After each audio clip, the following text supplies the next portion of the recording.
একটি ছোট্ট গ্রামের উপকণ্ঠে এক পুরানো ভিটার বাড়ি ছিল, যেখানে গ্রামের লোকজন অনেক সময়ই রাতের আঁধারে অদ্ভুত শব্দ শুনতে পেত। একদিন গ্রামের এক যুবক সোহেল সাহস করে ওই বাড়িতে ঢুকল। অনেকদিন ধরে তাকে বাড়ির ভিতরে কি ঘটছে তা জানতে ইচ্ছে করছিল।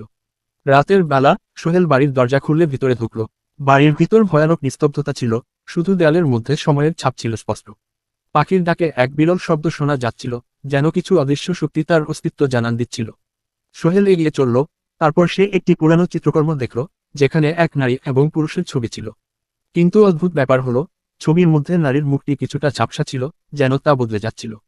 হঠাৎ বাড়ির মধ্যে এক অদ্ভুত ঠান্ডা হাওয়া বইতে শুরু করলো, এবং সোহেল বুঝতে পারল সে এক অদৃশ্য চোখের সামনে দাঁড়িয়ে।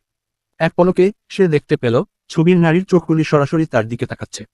সোহেল ভয় কাঁপতে শুরু করলো, আর তার চোখের সামনে অন্ধকারের মুখাবয়ব ধীরে ধীরে স্পষ্ট হতে লাগলো। এটি ছিল সেই নারীর ভূত, যে একসময় এই বাড়িতে বাস করত, কিন্তু তার রহস্যময় মৃত্যু হয়েছিল অনেক বছরের আগে। নীরবতা ভেঙে নারীর কণ্ঠ শুনতে পেল সোহেল, তুমি চলে যাও, যদি তোমার জীবন বাঁচাতে চাও। তারপর সোহেল আর কিছু না ভেবে দৌড়ে বাড়ি থেকে বেরিয়ে এল। আর তারপরের দিন থেকে কেউ আর সেই পুরানো বাড়ির কাছে যায়নি। এখনো গ্রামের লোকজন বলে, সন্ধ্যার পর ওই বাড়ির কাছ দিয়ে গেলেই অদ্ভুত শব্দ এবং নারীর কণ্ঠ শোনা যায়।